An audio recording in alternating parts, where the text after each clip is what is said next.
Buenos días, jóvenes. En el día de hoy, pues mediante este video voy a hacer una explicación detallada del proceso de torneado, en qué consiste y las partes del torno. En próximos videos le estaré hablando de las diferentes operaciones que se ejecutan en ella y los parámetros de mecanizado que se deben tener en cuenta. Bien. El proceso de torneado es un proceso de arranque de viruta, es un proceso en el cual el material que viene en forma cilíndrica es sometido a la acción cortante de una herramienta de corte. Dicha herramienta de corte se denomina buril. El buril, como podríamos observar allí, actúa sobre la herramienta desprendiéndole material, o sea, desprendiéndole viruta. El movimiento principal del torno lo ejecuta la pieza. La pieza gira. En este sentido, como observarán en las diapositivas, está haciendo un sentido contrario a las manecillas de reloj. Pero no quiere decir que no se pueda en el sentido de las manecillas, también se puede hacer. Pero todo depende básicamente de la forma geométrica del buril y en la manera en que él corta. Van a haber buriles que cortan a la derecha y buriles que cortan a la izquierda. Normalmente los buriles que utilizamos son de corte derecho, por lo tanto el sentido de giro, en este caso de la pieza, debe ser contrario a las manecillas del reloj. El buril va a tener dos movimientos. Lógicamente todos los dos no lo hace al mismo tiempo. Tiene primero un movimiento longitudinal y también va a tener un movimiento de tipo transversal. El movimiento longitudinal se hace paralelo al eje imaginario de la pieza, mientras que el movimiento de tipo transversal se hace perpendicular al eje imaginario de la pieza. Este movimiento nos permite hacer operaciones como cilindrado, como elaboración de cono, como roscado. El movimiento transversal nos va a permitir operaciones como refrentado, moleteado, en algunos casos también combinado, y lo que es el tronzado o el ranurado. Aquí tenemos pues algunas de las piezas pues que se podían elaborar a través del proceso de torneado. De todo depende de la configuración geométrica que nos muestre el plano que normalmente nos envía aquí en el cliente. O sea, la materia prima viene en forma cilíndrica y lógicamente a partir de la geometría que es requerida a través del plano le vamos haciendo muchas operaciones. Las operaciones básicas que pueden ser, por ejemplo, roscado, cilindrado, ranurado, las vamos a detallar en otro video. Aquí tenemos el equipo básico, se llama torno mecánico, el torno mecánico convencional. Se le denomina convencional porque es un torno en la cual el recurso humano, o sea, la persona, el operador, es quien coloca los parámetros, es quien monta la pieza, monta la herramienta y acciona los diferentes dispositivos para el manejo, ya sea manual o automático. La fuerza, la potencia de corte, ya sea en el giro o en el desplazamiento, lo provee la máquina a través de un motor eléctrico y su transmisión mediante sistemas de polea, mediante sistemas de engranajes.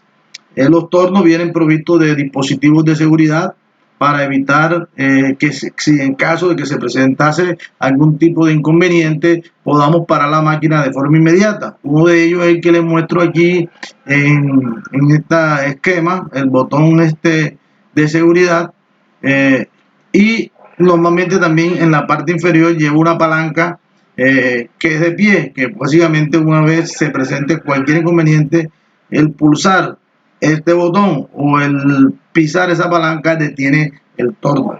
Se recomiendan aspectos de seguridad en cuanto al proceso de torneado. Por ejemplo, en el tema tiene que ver con el hecho de que cuando querramos hacer movimientos, quitar piezas, quitar herramientas, manipular, tomar medidas, es recomendable de que el torno esté no solamente detenido con la palanca hacia abajo, sino que también esté bloqueado la parte eléctrica, para evitar que de pronto alguna persona por descuido accione la palanca de accionamiento y se pueda ver un accidente. Las formas, como le digo, depende de lo que quiera el cliente a través del plano, y de esa forma también se utilizarán herramientas con formas específicas. De la parte del torno arrancamos con una que es la bancada. La bancada es una estructura sólida, rígida, hecha normalmente de fundición y que soporta todos los órganos del sistema. Soporta el cabezal móvil, el cabezal fijo, soporta la mordaza, soporta el carro principal, soporta todo, básicamente. Pero una de las cosas del hecho de la fundición es que la fundición es un material que absorbe vibración y la vibración está siempre presente en el proceso. En el proceso siempre va a haber vibración por el efecto del corte de la herramienta sobre la pieza. Aquí se lo detallo. Una parte importante de la bancada es que permite el desplazamiento del carro, de este carro longitudinal, sobre ella, y también del punto móvil. Pero entonces las guías de la bancada deben estar pulidas, deben estar con un buen acabado superficial, e indudablemente también deben estar lubricadas de forma periódica para evitar, digamos, el movimiento errático. O sea, el movimiento debe ser suave, debe permitir movimiento sin ningún tipo de inconveniente. Por eso también se recomienda que una vez se finalice la actividad de torneado, el operador debe dejar la máquina limpia, debe limpiarla de viruta, debe quitar cualquier tipo de viruta, que es el desperdicio que queda del proceso. Entonces esas virutas deben ser eliminadas de allí para que la máquina pueda trabajar bien y se conserve adecuadamente. Tenemos otro elemento supremamente importante, es el cabezal fijo. El cabezal fijo pues sostiene internamente una serie de engranajes que son los que permiten la transmisión de la potencia que proviene del motor al elemento que se denomina husillo, que en este caso el husillo no es más que un eje hueco en donde se monta la mordaza y permite ese giro en contrario o a favor de las manecillas de reloj. De igual manera, allí dentro hay una serie de engranajes que permiten que el movimiento de los carros, ya sea longitudinal o transversal, se haga, ya sea de manera manual o de forma también automática. Aquí les muestro el esquema de un lado, del lateral del torno. Entonces observarán que tenemos un motor eléctrico principal, tenemos un sistema polea-correa y tenemos un sistema de engranajes. Estos sistemas de engranajes se acoplan internamente con esta parte, que no la podemos destapar durante el video o durante la presentación, porque siempre es peligroso. Esa caja siempre está llena de aceite. Esa se denomina caja Norton, se le denomina así. Y es como, digamos, analógicamente como en un carro. Cuando usted mueve palanca o mueve el clutch en el carro, pues puede también regular las velocidades de giro. Eso se hace con ese fin. Es importante recalcar que esto no puede estar destapado. Yo lo destapé teniendo la máquina parada. De igual manera, ella tiene internamente un microswitch que si alguien intenta destapar el torno estando encendida la máquina, él la apaga enseguida. ¿Por qué? Porque primero puede haber un riesgo de atrapamiento, que alguien quiera meter la mano, Dios no lo quiera, sobre los engranajes, y además el salpique que se genera del aceite hacia los alrededores. Entonces esto siempre está tapado. Yo lo destapé con el fin de poder mostrárselo en esta diapositiva y también en un video que también les voy a anexar ya que hice ayer y que también lo van a tener junto con esta presentación. En esos piñones, en esas cajas de piñones, tienen dos propósitos. El primer propósito es regular la velocidad de giro de la mordaza. O sea, donde montamos la pieza, nosotros vamos a regular la velocidad de giro. Esa velocidad de giro debe calcularse previamente antes de realizar cualquier operación. Y depende fundamentalmente de qué. Depende del material de la herramienta, depende del material de la pieza, depende del diámetro de la pieza y depende de la operación, sin incluir porque también es importante la condición que pueda tener la máquina de herramienta en el momento dado, porque una cosa es lo teórico y otra es lo práctico.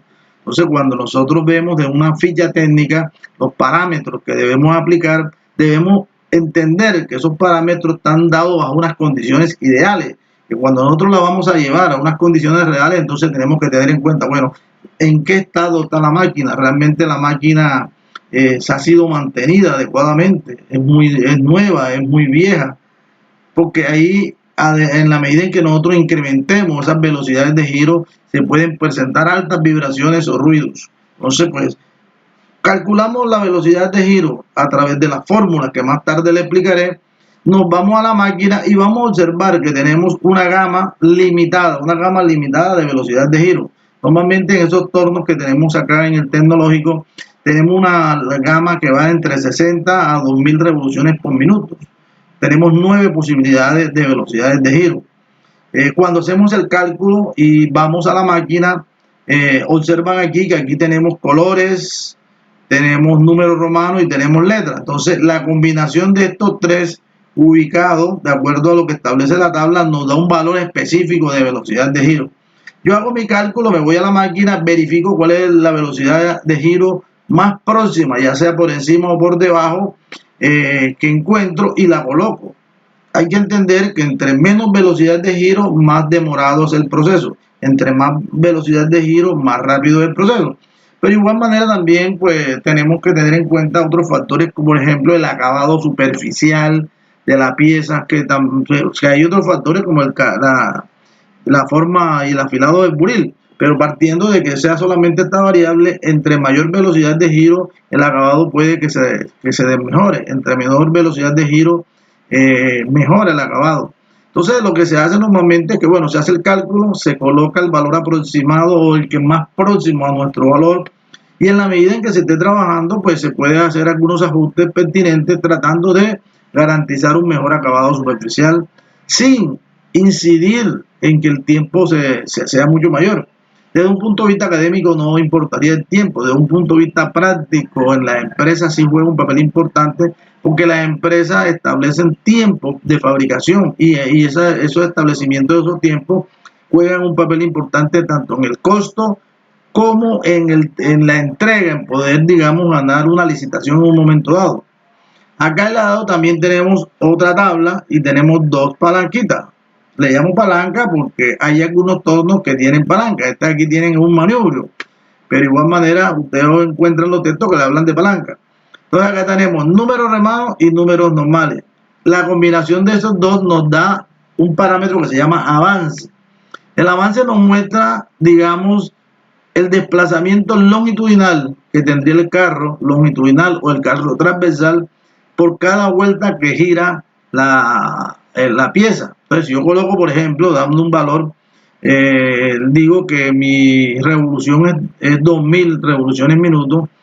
Cuando yo selecciono mi avance, por ejemplo, 0,1 milímetros por revolución, la velocidad de desplazamiento va a ser el producto de esa velocidad de giro multiplicada por el avance que yo le coloco.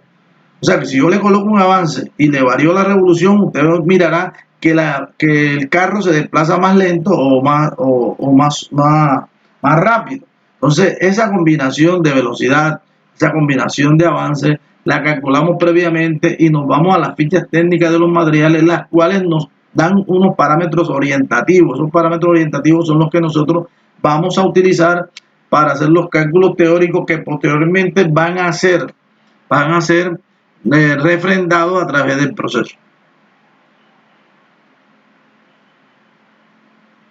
Aquí tenemos también un órgano importante, la mordaza. La mordaza, digamos, es el dispositivo en donde yo coloco la pieza y la sujeto. Debo sujetarla de forma firme para evitar que de pronto se vaya a soltar. Hay dos tipos de mordaza. Las que tenemos en el laboratorio del taller es una mordaza que se denominan autocentrantes. Se llaman así porque cuando usted coloca una herramienta, la herramienta normalmente tiene punta cuadrada y empieza a cerrarla, a abrir, las tres garras se abren de forma inmediata. O sea, yo doy aquí una vuelta para apriete y todas tres se aprietan. Si doy para aflojar, todas tres se aflojan. ¿Cuándo utilizamos ese tipo de mordaza? Hombre, cuando vamos a hacer piezas cilíndricas o cuando la precisión desde el punto de vista de la concentricidad de la pieza no es tan crítica. Cuando necesitamos una mayor precisión en la concentricidad, que no vaya a haber, digamos, o a la